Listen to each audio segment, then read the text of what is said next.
हाय बच्चों, कैसे हैं आप सब? मजे में? जी हाँ, हमारा जो चैप्टर है यानी कि आज का जो चैप्टर है वो है फ्लावर पे। जी हाँ, पुष्प पे।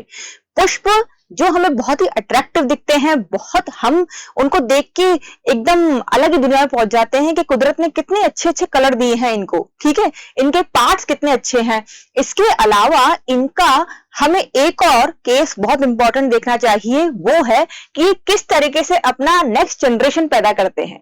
तो जी हाँ, आज हम जो चैप्टर पढ़ने वाले हैं वो है sexual reproduction in flowering plants. जी हाँ, और अब इस चैप्टर को हम एक तरीके से लैंगिक जनन यानी कि पुष्पीय लैंगिक जनन के नाम से भी जानते हैं। तो चलिए स्टार्ट करते हैं हमारा चैप्टर जिसमें ये सारे टॉपिक्स हैं। लेकिन मेन तो हमें इस फ्लावर को देखना है जो इतना अट्रैक्टिव दिख रहा है। तो आप देखिए, दुनिया में सारे फ्लावर एक जैसे नहीं होते, अलग अलग टाइप के होते हैं। वैरायटी है इस दुनिया में, जिसमें हम ये मान सकते हैं इनके कलर के हिसाब से, इनके शेप और साइज के हिसाब से हमें ये डिफरेंट डिफरेंट वैरायटी में मिलते हैं। लेकिन प्लांट का सबसे इंपॉर्टेंट पार्ट क्या होता है? फ्लावर होता है बच्चों, यानी कि पुष्प होता है। अब इस पुष्प के अंदर हमें एक टिपिकल फ्लावर का स्ट्रक्चर स्टडी करना होता है, यानी कि एक पुष्प का नॉर्मल जो संरचना है वो देखनी होती है। तो वो कुछ इस तरह से दिखाई देती है, जिसमें आप 11th में भी देखो पढ़ चुके हो। हमारे जो क्रैश कोर्स है इसी बात के ऊपर है कि आपने जो पहले पढ़ा है और अभी जो हमें कोर्स में आ रहा है, इसका पूरा मिक्सचर आपको समझा दिया जाए ताकि आपको इजीली गेट हो जाए। तो देखो बच्चों, इसमें सबसे पहले तो ये मेन भाग है रिसेप्टिकल, जिसे आपने थैलेमस भी पढ़ा होगा। ठीक है, थैलेमस। तो ये वो भाग होता है जो कप शेप का होता है। ठीक है, कप शेप जैसा होता है, जैसे चाय का कप होता है ना, वैसा ही। तो ये कप शेप का होता है जिसके ऊपर पूरा पुष्प टिका रहता है, यानी पूरा फ्लावर इसी हिस्से पे टिका हुआ है। अब फ्लावर के क्या इंपॉर्टेंट 4 भाग हैं, उनके नाम मैं बता देती हूँ आपको। पहला भाग है सेपल। जो आपको पुष्प में ये हरी पत्तियां दिख रही हैं, ठीक है, इन्हें अपन क्या कहते हैं? सिंगल को अपन कहते हैं सेपल।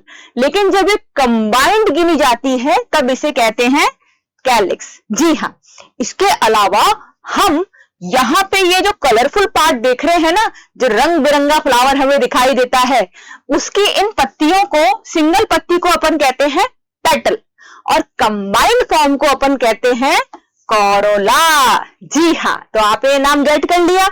तो ये दोनों ही पार्ट क्या होते हैं? अट्रैक्टिव पार्ट होते हैं, आकर्षण के लिए होते हैं। ठीक है, आकर्षण के लिए होते हैं कि इंसेक्ट को, किसी कीट को आकर्षण करना हो, या किसी बर्ड को, या किसी भी जने को, जो जंतु है उसको आकर्षित करना है, तो पुष्प के पास क्या है? यही 2 इंपॉर्टेंट मेन भाग है आकर्षण के। ठीक है, क्योंकि इनमें होता है कलर, और कलर देखकर हम एक बार उसको देखने जरूर जाते हैं। ठीक है, तो ये अट्रैक्टिव पार्ट होते हैं पुष्प के। ठीक है, अब मेन जो हमारा चैप्टर है वो है लैंगिक जनन पे, यानी रिप्रोडक्टिव ऑर्गन पे। तो बच्चों ये देखो, ये मैंने 2 नंबर लिखे हैं। नंबर 1, ये फीमेल रिप्रोडक्टिव ऑर्गन होता है, यानी कि इसे अपन कहते हैं पिस्टिल, यानी कि जो मादा जनन अंग है पुष्प का, उसे अपन कहते हैं पिस्टिल। और बहुत सारे बच्चे इसे गायनोशियम नाम से भी जानते हैं। किस नाम से जानते हैं? गायनोशियम। ठीक है बच्चों, तो गायनोशियम समझ में आ गया ना, फीमेल रिप्रोडक्टिव ऑर्गन। इसके 3 भाग होते हैं। जी हाँ, इस वाले पार्ट के जो मैं डायग्राम यहां बना भी रही हूं, इसके 3 इंपॉर्टेंट पार्ट होते हैं। ऊपर का पार्ट होता है स्टिग्मा, जो आपको दिख रहा है, स्टिकी रीजन होता है। ठीक है, इसके बाद नीचे पराग, मतलब एक तरीके से आप कह सकते हो कि एक नली जैसा ऑर्गन जो होता है, इलोंगेटेड पार्ट जो होता है, इसे कहते हैं अपन स्टाइल। और जो आपको नाशपति यानी पियर शेप का जो दिख रहा है, इसे कहते हैं ओवरी। क्या कहते हैं बच्चों? ओवरी। जी हाँ, अब देखो 11th का भी मैं एक बार आपको बोल देती हूँ। इसके अंदर ओवरी जो होती है, ठीक है, ओवरी के अंदर कोई रहता है क्या? किसी को कुछ पता है? हाँ भाई, ओवरी में कौन रहता है? ओव्यूल रहता है। हर गायनोशियम की, यानी हर पिस्टिल की ओवरी में, यानी अंडाशय में कौन रहता है? यहां पे रहता है ओव्यूल। ठीक है, बीजांड जिसे अपन बोल सकते हैं। ठीक है, अब समझ में आ गया ना, अंडाशय में क्या होता है? बीजांड होता है। ठीक है, तो यहां पर ये ओव्यूल रहता है। जब निषेचन होता है, यानी कि फर्टिलाइजेशन होता है, यानी कि कोई पॉलन ग्रेन आया, यानी परागण आया, उसने पराग नली बनाई, पॉलन ट्यूब बनाई, अंदर ओव्यूल से फर्टिलाइज करेगा, यानी बीजांड से फर्टिलाइज करेगा, निषेचन करेगा, तब ये किसमें कन्वर्ट हो जाएगा ओव्यूल? ये कन्वर्ट हो जाएगा बीज में, यानी कि सीड में। दिमाग में आ गया? लेकिन ये ओवरी जो है, ये जो इसके बाहर का हिस्सा है, ये जो ओवरी है ना बच्चों, ये ओवरी अपने आप को कन्वर्ट कर लेगी फ्रूट में। किसमें कन्वर्ट कर लेगी? फ्रूट में। ठीक है बच्चों, तो ये फल बन जाएगी। तो अब आपको दिमाग में क्या रखना है, ये इंपॉर्टेंट क्वेश्चन भी है कि ओव्यूल यानी बीजांड कन्वर्ट होता है बीज यानी सीड में, ओवरी कन्वर्ट होती है फ्रूट यानी फल में।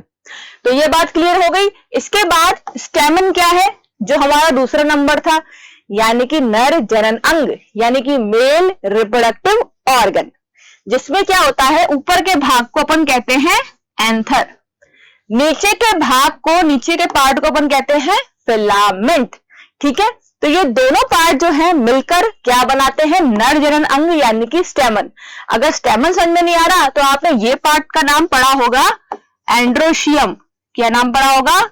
एंड्रोशियम। बेटा देखो, मैं यहाँ पे पीएल लिख रही हूं और इधर भी पीएल लिख रही हूं। प्लूरल वर्ड के लिए गायनोशियम और प्लूरल वर्ड के लिए एंड्रोशियम कहा जाता है। जब बहुत सारे स्टेमन हैं तो उन्हें स्टेमन न कह के आप एंड्रोशियम कह सकते हैं, और अगर बहुत सारे गायनोशियम फीमेल रिप्रोडक्टिव ऑर्गन है तो अपन उन पिस्टल्स को क्या कह सकते हैं? गायनोशियम कह सकते हैं। तो ये इस तरीके से एक टिपिकल आपने स्ट्रक्चर देखा, जिसमें दो अट्रैक्टिव ऑर्गन देखे और दो रिप्रोडक्टिव यानी कि जनन अंग देखे आपने। ठीक है बच्चों, तो ये एक संरचना थी जो आपने देखी, जो मैंने आपको यहाँ पे समझा दी। पुरुष प्रजनन अंग, मेल रिप्रोडक्टिव ऑर्गन। चलिए डिस्कस करते हैं इसको, डायग्राम देख लेते हैं यहाँ पे और यहाँ पे। इस डायग्राम में आपको क्या दिख रहा है? ये क्लियर डायग्राम है एक पुष्प का, जिसमें ये एंथर है और नीचे का हरा हिस्सा क्या है? फिलामेंट है, जो अभी तुमने पढ़ा था। अब इसका क्लियर डायग्राम यहां पर दे रखा है। ऊपर का जो स्ट्रक्चर है एंथर, आपको कैसा दिख रहा है? बाइलॉब्ड। ठीक है, यानी कि दो लॉब वाला, यानी कि जैसे कि मेरा ये एक हाथ है और ये एक हाथ की दूसरी मुट्ठी है, दो मुट्ठियां हैं, दोनों मुट्ठियों को मैं क्या कह रही हूं? लॉब। ये दोनों मिल गई, जुड़ गई, तो फिर ये जुड़ा हुआ हिस्सा अपन क्या कहेंगे? एंथर बन गया। क्या बन गया? एंथर। और ये नीचे का जो हिस्सा है पूरा का पूरा, इसे अपन क्या कहेंगे? फिलामेंट। ये नीचे का जो हिस्सा है इसे अपन क्या कहेंगे? फिलामेंट। ठीक है, तो इसे अपन कंप्लीट स्टेमन कहते हैं, और अगर बहुत सारे स्टेमन है तो क्या नाम बोलते हैं? एंड्रोशियम। बात क्लियर?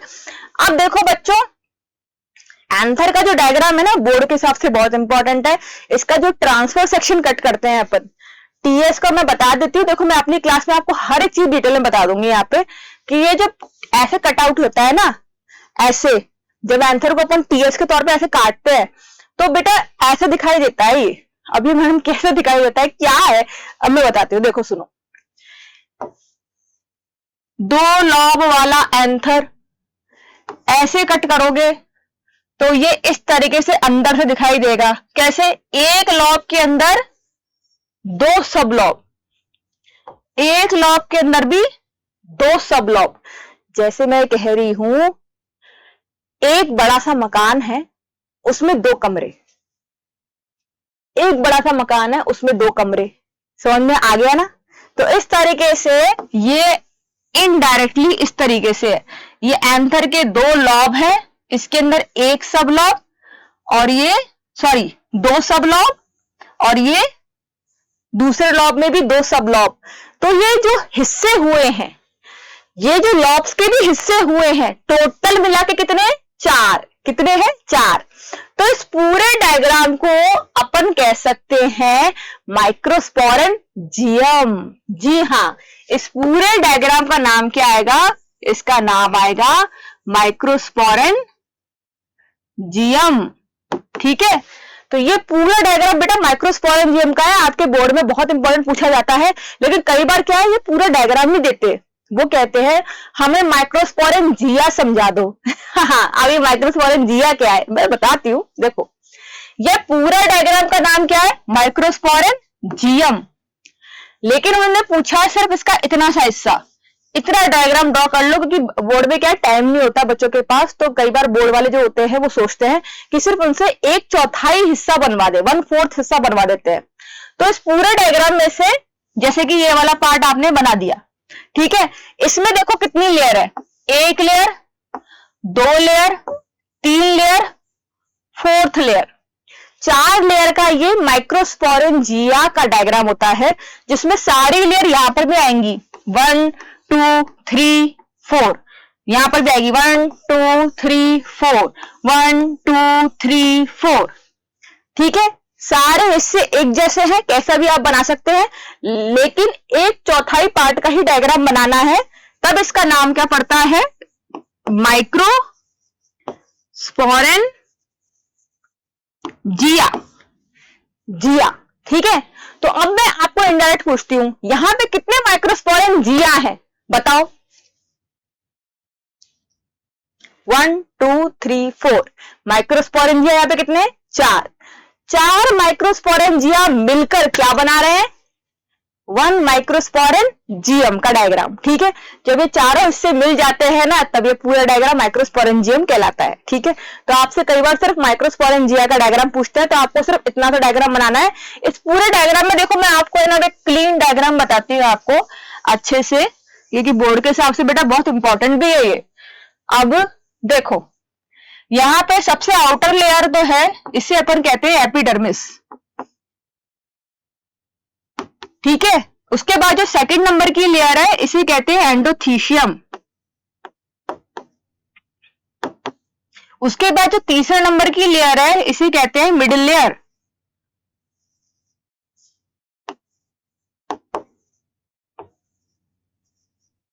इसके अलावा जो 4th लेयर है, जो बिल्कुल सर्कल में है, that is known as tapetum, ठीक है।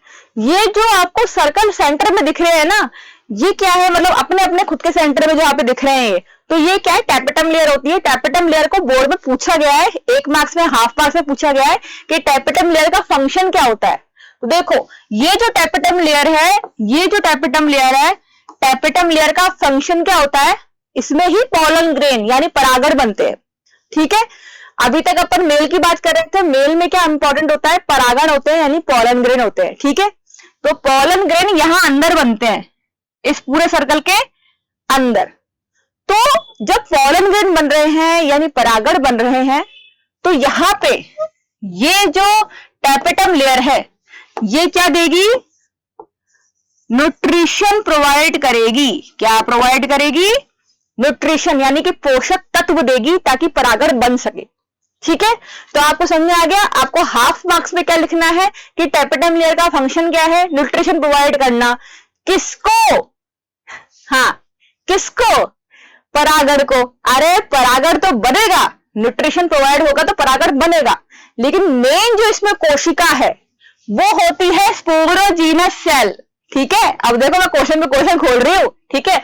यहाँ पे बेटा देखो, तुम्हें बहुत अच्छे समझ में आ जाएगा कि यहाँ पर क्या है, एग्जाम के हिसाब से भी तुम्हें क्रैश कोर्स का पूरा अच्छे से डिटेल बता दूंगी कि ये क्वेश्चन आएगा और आप फट से सॉल्व कर सकते हैं, कि बहुत ही टफ चैप्टर होते हैं ये, ठीक है। तो देखो, ये जो टैपेटम लेयर है, इसमें रह रहे होते हैं स्पोरोजीनस सेल, जिनका नेचर होता है डिप्लॉयड, फुल क्रोमोसोम होता है इसके पास, ठीक है। जैसे अपने पास 46 क्रोमोसोम्स होते हैं, गुणसूत्र होते हैं, तो यहाँ पे स्पोरोजीनस सेल के पास क्या होता है, पूरे गुणसूत्र होते हैं, फुल क्रोमोसोम होता है, इसलिए मैंने इसमें यहाँ पे 2n लिखा है। ये जो मदर कोशिका है, यानी कि मदर सेल है, ये मातृ कोशिका है, ये क्या करती है, अर्धसूत्री विभाजन करती है, यानी कि मियोसिस करती है। क्या करती है, अर्धसूत्री विभाजन यानी मियोसिस करती है। अब आप ध्यान रखिए कि जब एक मदर कोशिका जिसके पास फुल क्रोमोसोम नंबर है मियोसिस करेगी, तो मियोसिस के बेटा 2 ही रूल है, मेन तो इंपॉर्टेंट यही है कि एक तो 4 सेल बनेंगे, इससे, इस कोशिका से 4 सेल बनेंगे, और जो क्रोमोसोम है उसका नंबर क्या हो जाएगा, हाफ। आधे सूत्री विभाजन का मतलब यह है ना कि गुणसूत्र क्या हो जाएंगे, आधे। तो यहां पे इन आधे गुणसूत्र वाले को अपन क्या कहेंगे, गैमेट कहेंगे, यानी कि पॉलन ग्रेन कहेंगे। क्या कहेंगे बच्चों, पॉलन ग्रेन, यानी कि परागण कहेंगे। क्या कहेंगे? परागण कहेंगे। तो बात क्लियर हो गई आपकी। तो यहाँ पे एक स्पोरोजीनस सेल का हमने विभाजन बताया। ऐसे बहुत सारे स्पोरोजीनस सेल होते हैं। सपोज करो यहाँ पे 100 यानी कि 100 स्पोरोजीनस सेल अंदर है, तो बताओ कितने परागण बनेंगे, कितने पॉलन ग्रेन बनेंगे? तो 100 इंटू 4 कर दो, क्योंकि 1 से 4 बन रहा है, तो 100 इंटू 4 कर दो तो कितने बनेंगे? 400। ठीक है, तो 400 परागण यानी पॉलन ग्रेन बनके तैयार हो जाएंगे। तो देखो मैंने मैथ्स वाला क्वेश्चन भी तुम्हें इसमें ऐड करवा दिया। ठीक है, अब यहाँ पे बात तो क्लियर हो गई कि हम तो ये पढ़ चुके हैं। अब बेटा ये सारी बातें तो हो गई क्लियर, अब अपन आगे बढ़ते हैं। हाँ देखो, microsporangia, epidermis, endothecium, middle layer, tapetum layer, microspore, mother cell यानी स्पोरोजीनस सेल जिसका अर्धसूत्री विभाजन होगा यानी मियोसिस होगा, और क्या बनेगा? पॉलन ग्रेन यानी परागण बनेगा। ठीक है, तो बहुत अच्छा डायग्राम था जब ये अपन ने समझा। फिर से आ गया भाई। अब इसमें एक चीज और नई है, ये जो पूरा माइक्रोस्पोरन जियम का डायग्राम था, इसके सेंटर में यहाँ पे कनेक्टिव टिश्यूज होते हैं। क्या होते हैं? कनेक्टिव टिश्यूज होते हैं जो इन सारे खांचों को जोड़ के रखते हैं। बस ये है, इसमें इंपॉर्टेंट ज्यादा कुछ और खास नहीं है। हाँ भाई, स्ट्रक्चर ऑफ माइक्रोस्पोरोजेनेसिस। अच्छा, तो अब इसमें देखो बताऊं तुम्हें एक, अरे पढ़ लिया है भी तुम सबने। देखो, एक स्पोरोजीनस सेल 2n वाला मातृ कोशिका थी ना, स्पोरोजीनस सेल क्या करता है? अर्धसूत्री विभाजन यानी कि मियोसिस करता है। क्या करता है? मियोसिस करता है। और कितने पॉलन ग्रेन बनते हैं, कितने परागण बनते हैं? 4। ठीक है, अभी पढ़ा था ना कि 4 बनते हैं। पॉलन ग्रेन कितने बनते हैं? 4। इस प्रोसेस को तुमने अर्धसूत्री विभाजन पढ़ा था, मियोसिस पढ़ा था। इस पॉलन ग्रेन को आप सब माइक्रोस्पोर भी कह सकते हो। क्या कह सकते हो? माइक्रोस्पोर। ठीक है, क्या कह सकते हो? माइक्रोस्पोर, क्योंकि ये माइक्रो शब्द क्या है? नर के लिए कहा जाता है, माइक्रोस्पोर।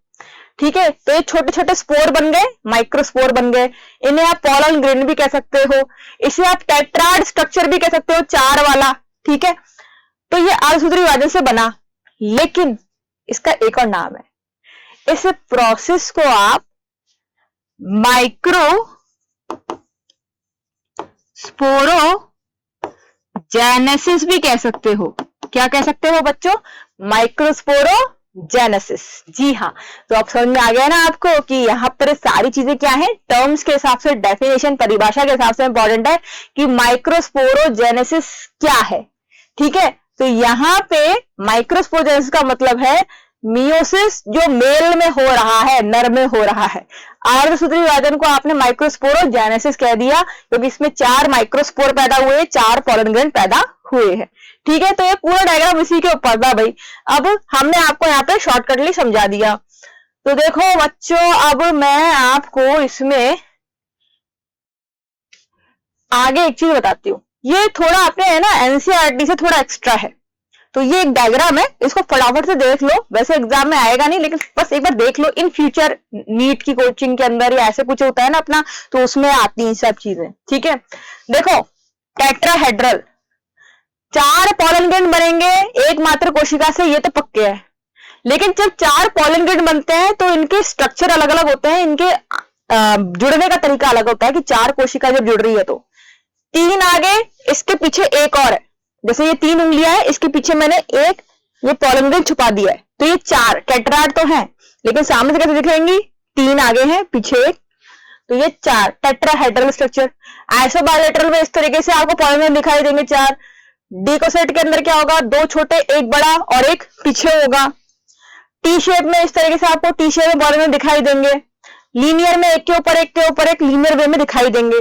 तो ये स्ट्रक्चर है पॉलन ग्रेन का, यानी परागण का। अब बच्चों आपको देखो यहां तक समझा दिया था। अब मैं आपको पॉलन ग्रेन का डायग्राम मेरा स्टडी करवाऊं। ठीक है, ये जो पॉलन ग्रेन का डायग्राम है, इसके अपने को दो भाग करने होते हैं, ठीक है। परागण जो होता है उसका संरचना भी आती है आपकी, इंपॉर्टेंट है। तो देखो सबसे पहले परागण के दो भाग करने होते हैं। नीचे का हिस्सा जो होता है इसे कहते हैं जेनरेटिव, ऊपर का हिस्सा जो होता है उसे कहते हैं वेजिटेटिव। ये जो लाइन है सर्कल वाली इसे कहते हैं इंटाइन, और इसके बाहर जो ये मैं तीर कमान बना रही हूं, ठीक है, स्पाइनी लाइन जो बना रही हूं तीखी तीखी, इसे कहते हैं एक्साइन। तो परागण यानी पॉलन ग्रेन दो लेयर से मिलकर बनता है, ठीक है, दो परत होती है, ऊपर की एक्साइन, अंदर की इंटाइन। एक्साइन जो होती है आपको कहीं कहीं पे नहीं दिखेगी पॉलन ग्रेन यानी परागण के ऊपर, जैसे मैंने यहां पे हटा दी है, हटी हुई होती है भाई, हटाई मैंने नहीं है, हटी हुई होती है, कहीं कहीं पे नहीं होती एक्साइन की परत। तो उस हिस्से को अपन क्या कहते हैं, उस हिस्से को अपन कहते हैं जर्म पोर। क्या कहते हैं बच्चों, जर्म पोर। यहां से क्या निकलती है, पॉलन ट्यूब निकलती है, यानी कि पराग नली निकलती है। क्या निकलती है, पॉलन ट्यूब यानी कि पराग की नली निकलती है, ठीक है। अब एक चीज और देखना कि ये जो एक्साइन लेयर है, एग्जाम के हिसाब से पूछा जाता है कि कौन से केमिकल की बनती है, तो बहुत ही वर्ल्ड फेमस केमिकल है स्पोरोपोलेनिन। जैसे अपने इंसानों में या अपने एनिमल्स के अंदर अपने जो दांत होते हैं, इसका जो ऊपर का हिस्सा है इनेमल, हार्डेस्ट पार्ट है, ऐसे ही पॉलन ग्रेन पुष्प में या फिर कह लो कि प्लांट किंगडम में, ठीक है, पूरे पौधों में ये एक्साइन लेयर जिस केमिकल की बनती है उसका नाम क्या है, स्पोरोपोलेनिन है। क्या नाम है बच्चों, स्पोरोपोलेनिन। तो ये केमिकल हार्डेस्ट केमिकल माना जाता है पादपों में। किसमें माना जाता है, पादपों में, यानी कि प्लांट में। तो अब एक चीज ध्यान रखना, आपसे एग्जाम में पूछ सकते हैं कि एक्साइन लेयर जो है किसकी बनती है, स्पोरोपोलेनिन की।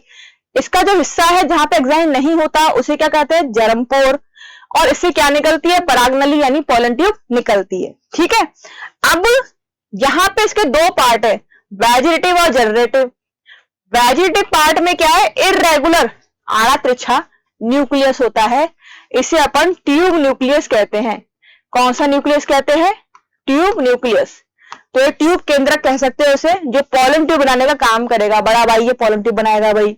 फिर एक यहाँ पे छोटू सा मेल न्यूक्लियाई होता है, ये क्या करता है, अपना समसूत्री विभाजन करता है, यानी कि माइटोसिस करता है। क्या करता है, माइटोसिस।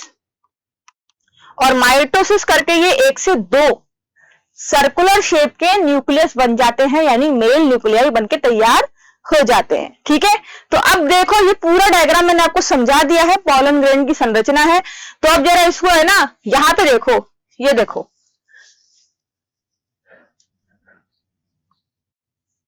ये देखिए एक्साइन लेयर है, स्पोरोपोलेनिन की बनी है। इंटाइन की लेयर है, ये बनती है सेलुलोज और पैक्टिन की, सेलुलोज और पैक्टिन। ये जो यहाँ पे वैक्यूल है और ये जनरेटिव सेल वाला हिस्सा है, ये वेजिटेटिव न्यूक्लियस है, जिसे ट्यूब न्यूक्लियस कहेंगे। ये तो आगे जाके पॉलन ट्यूब बनाएगा, परागनली बनाएगा। जनरेटिव सेल में जो न्यूक्लियस है ये माइटोसिस करके क्या बनाएगा, 2 मेल न्यूक्लियाई बनाएगा। तो 1 से 2 हो जाएंगे भाई, ठीक है। कितने न्यूक्लियस हो जाएंगे, 1 से 2। तो ये कंप्लीट डायग्राम आपको यहाँ पे दिखाई दे रहा है, ये पॉलन ट्यूब का कंप्लीट डायग्राम है। अब ये देखो, ये वही चीज है मैं बता रही थी तुम्हें, ठीक है। देखो 2 मेल न्यूक्लियाई है और ये बड़ा भाई ट्यूब न्यूक्लियस जो बाहर निकल के परागनली बना रहा है। वही चीज है जो मैं बता रही हूँ, परागण की संरचना में सब चीजें मैंने समझा दी है आपको, ठीक है। अब हम बात करते हैं यहाँ पे फीमेल रिप्रोडक्टिव ऑर्गन की, ठीक है। लेकिन उससे पहले मैं एक है ना बात बताना चाहती हूँ तुम्हें, सुनना इंपॉर्टेंट है। और वो ये है कि अगर आपको कहीं परागण देखने हैं, कि परागण आप देख भी सकते हो क्या, हाँ, एक पुष्प लो, उसके ऊपर का जो हिस्सा है एंथर का, जो मैं कह रही थी, वो लो, तोड़ो, हाथ में हल्का सा क्रश करो उसे, हल्का सा, ऐसे नहीं बिल्कुल क्रश कर देना, हल्का सा क्रश करो, स्लाइड पे रखो, ठीक है। स्लाइड पे रख दिया। अब क्या करोगे, स्लाइड पे रखने के बाद उसे माइक्रोस्कोप में देखना है। तो माइक्रोस्कोप में अभी मत देखो, उसके ऊपर क्या है, देखो मैंने पहले क्या बोला, एक पुष्प लेना है। देखो तो मैं बताती हूँ, मैं स्टार्टिंग से ये देख, ये जो हिस्सा है इसको तोड़ने की बात कर रही हूं मैं। ये एंथर है, दिखते भी एंथर दिखते हैं। पुष्प से इस एंथर को निकालना है, निकाला, हाथ में लिया, हल्का सा क्रश किया, जो आपकी कांच की स्लाइड होती है उस पर रखा, ठीक है, डस्ट कर दिया, छिड़क दिया। उस पर फिर क्या है, 10% का शुगर सोल्यूशन, हाँ 10% का शुगर सोल्यूशन की 1-2 ड्रॉप डालनी है। हल्का उसको वेटी करना है, यानी कि पानी जैसा करना है, हल्का सा, ज्यादा पानी नहीं कि बिल्कुल बाहर निकल जाए, थोड़ा बहुत पानी डालना है उसके ऊपर, हल्का 1-2 बूंदे। उसको 15 से 30 मिनट रखो फिर उस स्लाइड को वैसे के वैसे, ताकि वो जो एंथर है उसके अंदर जो पॉलन ग्रेन है वो उस पूरे पानी को, शुगर सोल्यूशन को ले, एब्जॉर्ब कर ले, ठीक है, अवशोषित कर ले अपने अंदर। और उसके बाद माइक्रोस्कोप में ला के देखो, तुम्हें परागण दिखेंगे। कई बार तो पॉलन ट्यूब भी निकलते हुए दिखाई दी जाती है। समझ में आ गया? तो ये इंपॉर्टेंट क्वेश्चन था। दूसरी बात, एक क्वेश्चन और है बच्चों, और वो ये है कि क्या सारे परागण, जैसे भी मैंने बात करी थी तुम सबको कि जो आपका पॉलन ग्रेन होता है, देखो मैं ना थोड़ा सा, चलो इसमें शेप चेंज करती हूँ। जो आपके परागण होते हैं यानी पॉलन ग्रेन होते हैं, ये जो मैंने कंप्लीट डायग्राम बताया है आपको, ठीक है, इस तरीके का रफ स्ट्रक्चर बता रही हूं। इसे अपन कौन सी सेल की स्टेज कहेंगे? इसे 3 सेल स्टेज भी कहते हैं। हाँ, इसलिए इंपॉर्टेंट बता रही हूं मैं तुम्हें, ठीक है, तो पूरा वीडियो देखो अच्छे से। 3 सेल स्टेज कहेंगे क्योंकि इसमें एक ट्यूब न्यूक्लियस है और 2 मेल न्यूक्लियाई है। तो जब एंथर फटता है तो उसमें से पॉलन ग्रेन बहुत सारे निकलते हैं, हजारों की तादाद में निकलते हैं। तो ये जो पॉलन ग्रेन है ना बच्चों, ये 3 सेल वाली स्टेज में भी निकल सकते हैं, ठीक है। उससे पहले तो ये क्या था, एक ही मेल न्यूक्लियाई था। मैंने कहा था ना इसमें समसूत्री विभाजन होता है जिसमें 1 से 2 मेल न्यूक्लियाई आ जाते हैं। स्टार्टिंग में ये 2 सेल स्टेज होती है। इसके पास, पॉलन ग्रेन के पास, परागण के पास क्या होती है, 2 सेल स्टेज होती है। कई बार एंथर फटता है तो पॉलन ग्रेन इसी वाली स्टेज में बाहर निकल जाते हैं। 2 सेल वाली स्टेज में कितने परसेंट निकलते हैं, परसेंट इंपॉर्टेंट है, 60%, 60% पॉलन ग्रेन जो होते हैं वो इसी कंडीशन में बाहर निकल जाते हैं, ठीक है। अब होता क्या है कि बाहर निकल तो गए, दुनिया में आ तो गए, पहुंचना कहां है, फीमेल के पास, लेकिन वहां तक जाते जाते रास्ता तो है ना, रास्ते में ही क्या कर लेंगे, ये अपना समसूत्री विभाजन कर लेंगे और 1 से 2 मेल न्यूक्लियाई हो जाएंगे। तो बनाना तो इसको 3 सेल है, 2 सेल को भी क्या बनाना है, 3 सेल बनाना ही है आगे जाके। तो कई बार कुछ एंथर से बाहर बना देते हैं, कुछ एंथर के अंदर बनते हैं। तो कुछ एंथर के अंदर जो 3 सेल वाली स्टेज में ये गए तो वो होते हैं 40%। तो 3 सेल वाली स्टेज कितनी होती है, 40%, और 60% वाली स्टेज क्या होती है, 2 सेल वाली स्टेज। तो इन दोनों कंडीशन में एंथर से निकलने वाले पॉलन ग्रेन सबसे ज्यादा कौन से परसेंटेज वाले होते हैं, 2 सेल वाली परसेंटेज वाले, जो रास्ते में अपना 3 सेल कन्वर्ट करते हैं, ठीक है। और बाकी के तो नॉर्मल होते ही हैं। तो ये सब मुझे आपको डिस्कस करना था। आप सब समझदार बच्चे हैं, पहले ही आप सबको देखो, मैं क्रैश कोर्स में आपको इंपॉर्टेंट डिस्कशन करवा रही हूँ, इंपॉर्टेंट टॉपिक्स पढ़वा रही हूँ, बोर्ड के इंपॉर्टेंट क्वेश्चन समझा रही हूँ, और मेरा पूरा मोटो ये है कि आपको ढंग से समझ में आ जाए, ठीक है। लेकिन बेटा थोड़ा बहुत पढ़ाई आप सेल्फ स्टडी भी करना पड़ेगा आप सबको, ठीक है, ताकि उससे क्या होता है कि आपका क्लियर रहता है थोड़ा सा बेसिक। क्योंकि अब क्या है, लास्ट टाइम चल रहा है अपना, लास्ट टाइम मतलब बोर्ड आने वाले हैं, ठीक है। तो अब सुनो बच्चों, एक और बात आपको बताती हूं मैं, पिस्टिल की। पिस्टिल की बात तो मैंने पहले ही बता दी थी। स्टिग्मा होता है, स्टाइल होता है, और नीचे अंडाशय यानी कि ओवरी होती है। अंडाशय में बीजाण होता है यानी ओव्यूल होता है, जो मैंने नाम बोल ही दिया। अब उस ओव्यूल में बहुत सारे पार्ट होते हैं, देखते हैं, देखो देखो। तो यहां पे इसकी बात करते हैं अपन। देखो बच्चों, यहां आ जाओ, ये देखो गायनोशियम, फ्लावर का सबसे इंपॉर्टेंट सेंटर वाला पार्ट है गायनोशियम, ठीक है। चलो, ओहो हो, अभी इसमें डिस्कस करते हैं, ये इसकी डिस्कस करते हैं। चलो देखो, सिंपल सी बात है, मैं एक डायग्राम बना रही हूं, स्टिग्मा, स्टाइल, ओवरी। ओवरी में जनरल एक ओव्यूल होता है यानी कि बीजांड होता है, ये ओव्यूल का डायग्राम है, ठीक है। मेरा ओव्यूल इस तरीके से है, इसका ओव्यूल इस तरीके से, कैसे बना लो, ठीक है, जनरली आप ऐसे ही बना सकते हैं। अब इस ओव्यूल को अपन नॉर्मली एनाट्रोपस ओव्यूल कहते हैं। क्या कहते हैं? एनाट्रोपस ओव्यूल, ठीक है, नाम यहां देख लीजिए, एनाट्रोपस ओव्यूल है, इसे बायोटेक्निक ओव्यूल भी कह सकते हैं। मतलब एनाट्रोपस ओव्यूल मेन आपके एनसीईआरटी में एनाट्रोपस ओव्यूल दे रखा है, बस आपको यही याद रखना है, यही वाला ओव्यूल आपके एग्जाम में आएगा, ठीक है। अब देखो बच्चों, इस ओव्यूल में सबसे पहला पार्ट, जैसे कि सपोज करो ये ओवरी जुड़ा हुआ पार्ट जो है इसे क्या कहते हैं? फ्यूनिकल। इससे निकला हुआ पार्ट इसे क्या कहेंगे? हाइलम। फिर ये इस तरीके से सर्कुलर फिंगर शेप जो बनेगी इसे कहते हैं इंटेगुमेंट आउटर। फिर अंदर और जो इंटेगुमेंट होती है उसे कहते हैं इनर इंटेगुमेंट। फिर ये जो स्पेस छूटी हुई है इसे माइक्रोपाइल एंड कहते हैं। यहां पर जो स्पेस छूटी हुई है इसे चैरिजल पोल कहते हैं। ये जो सेंटर में है इसे एम्ब्रोसैक कहते हैं। इसके यहां पर 3 सेल होते हैं, इन 3 सेल्स को एंटीपोडल कहते हैं, एंटीपोडल सेल, ठीक है। यहां पर जो 3 कोशिकाएं होती हैं इनमें से जो स्टार्टिंग की 2 हैं उन्हें सिनर्जिड कहते हैं। इसके पीछे जो कोशिका होती है उसे एक्सेल कहते हैं। ये जो सेंटर में है इसे पोलर न्यूक्लियस कहते हैं या पोलर न्यूक्लियाई कहते हैं। ये सेल डायग्राम एनाट्रोपस ओव्यूल का था, यानी बीजांड का था। समझ में आया कुछ? मैं फिर से ड्रॉ करती हूँ, ठीक है। अब देखो मेरा स्टाइल में देखना तुम, मैं अब क्या समझाती हूँ तुम्हें। देखो यहां पे ये स्टिग्मा, स्टाइल, ओवरी, ठीक है। ये ओवरी जुड़ा हुआ है फिनिकल, फिर आगे जुड़ा क्या है? हिलियम। फिर ये इस तरीके से सर्कुलर शेप में गया, फिंगर शेप, ये आउटर फिंगर बनी, फिर ये इनर फिंगर बनी, तो आउटर और इनर इंटेगुमेंट हुए, ठीक है। ये जो स्पेस छूटी इसे माइक्रोपाइल कह रहे हैं, ठीक है। ये जो स्पेस छूटी इसे चैरिजल पोल कह रहे हैं। और इसके अंदर जो भरा होता है इसे एम्ब्रोसैक कहते हैं। क्या कहते हैं बच्चों? एम्ब्रोसैक। ये बहुत ही महत्वपूर्ण पार्ट है एम्ब्रोसैक। और इस तरह से समझाती हूं मैं तुम्हें, ये एम्ब्रोसैक का डायग्राम है। ऊपर 3 कोशिकाएं होती है, नीचे 3 कोशिकाएं होती हैं। ये जो ऊपर 3 कोशिकाएं, इन तीनों कोशिकाओं का एक ही नाम है एंटीपोडल। नीचे जो 3 कोशिकाएं हैं उनमें से स्टार्टिंग वाली जो कोशिकाएं हैं ये 2, इन्हें कहते हैं सिनर्जिड। इसके पीछे जो कोशिका इसे कहते हैं एक्सेल, एक ही होता है। तो सिनर्जिड की कोशिका कितनी है? 2। एक्सेल कितने हैं? 1। एंटीपोडल सेल कितना है? 3।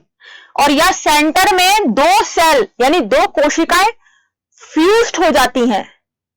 इनके केंद्रक फ्यूज्ड नहीं होते, न्यूक्लियस इनके सेपरेट रहते हैं। ये देखो केंद्रक मैंने अलग अलग बनाए हैं, लेकिन इनके सेल क्या हो गए? फ्यूज्ड। तो एक ही सेल बन गया जिसमें 2 केंद्रक हैं। इसे कहते हैं पोलर न्यूक्लियाई। PN लिख देती हूं, पोलर न्यूक्लियाई इंपॉर्टेंट है। आपसे सिर्फ एम्ब्रोसैक का डायग्राम भी पूछ सकते हैं, बोर्ड में आया है इसलिए बोल रही हूं। एम्ब्रोसैक का डायग्राम भी पूछ सकते हैं कि ओवल का डायग्राम मत बनाओ, एम्ब्रोसैक का डायग्राम बनाओ बस, ठीक है। तो ये बात क्लियर हो गई। अब यहां तक तो हो गया डायग्राम अपना क्लियर। अब बच्चों अपन आगे की बात करते हैं, और वो क्या है बताती हूँ। देखो यहां पे ये तो हो गया, मेगास्पोरोजेनेसिस पढ़ेंगे अब अपन। देखो सिंपल सा फंडा है।